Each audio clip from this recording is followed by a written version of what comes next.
Всем привет! Тема сегодняшнего урока – прошедшее время и условное наклонение.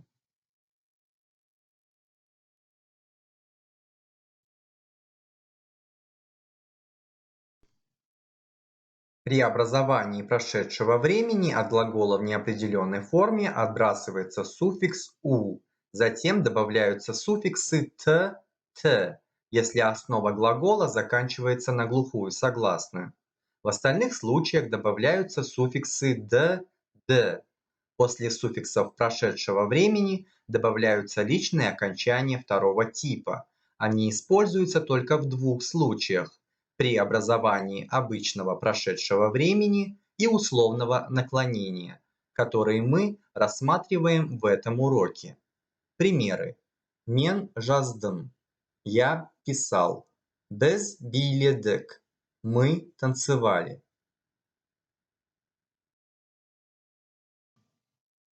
Сен диванда отырдың.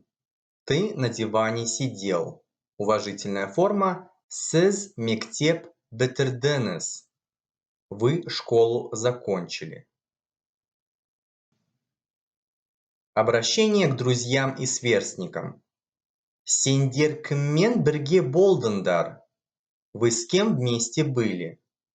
Уважительная форма множественное число. Сіздер сөйледіңіздер. Вы разговаривали.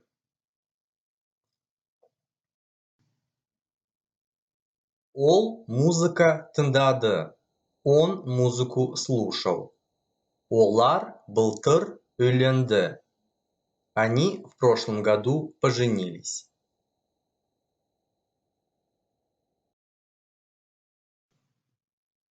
Глаголам оку, есту, ренжу, даму и так далее добавляются дополнительные или в зависимости от твердости или мягкости слова. Ссылка на глаголы исключения в описании. Пример. Қобалжыды. Он волновался. Если основа глагола в неопределенной форме заканчивается на согласные г, г, б, то при отбрасывании суффикса «у» звонкие согласные г, г, б переходят в глухие к, х, п, и к ним добавляются суффиксы т, т. Например, мен соқтым, я бил. Словарная форма соғу, бить. Отрицательная форма глагола образуется при помощи отрицательных суффиксов ба-бе, па-пе, ма-ме, которые присоединяются к основе глагола. Затем следуют суффиксы прошедшего времени д, д и личные окончания второго типа. Рассмотрим примеры.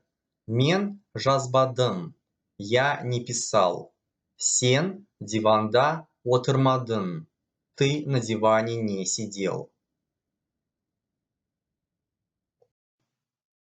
Изучать условное наклонение удобнее сразу после изучения прошедшего времени глагола, так как образование того и другого очень схожи. Отличие только в суффиксах, присоединяющихся к основе глагола.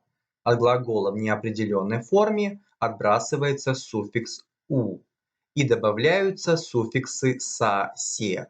После суффиксов следуют личные окончания второго типа. Например, «Сен келсен, менде келемін». Если ты придешь, я тоже приду. Емделсеніз, тез жазыласыз. Если будете лечиться, быстрее выздоровите.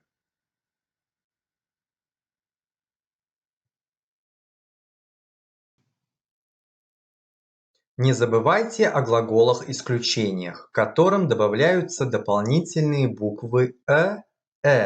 Смотрите переходное и прошедшее время. Например, оқыса, если он будет учиться, ерісе, если он прислушается. Глаголам в условном наклонении могут добавляться ш, щ, что в первом лице дает оттенок сожаления, а во втором лице просьбы. Например, жасамшы, надо было написать. Барсанша, иди же.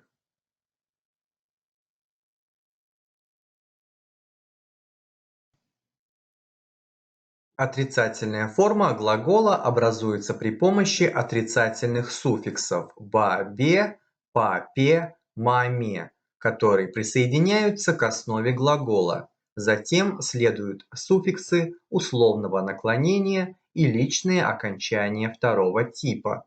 Например, «Сен бармасан, менде бармайман». Если ты не пойдешь, я тоже не пойду. Сіз шақырмасаңыз, біз бармаймыз. Если вы не пригласите, мы не пойдем. На этом все. Ставьте лайк, подписывайтесь на канал, оставляйте комментарии и увидимся в одном из следующих уроков.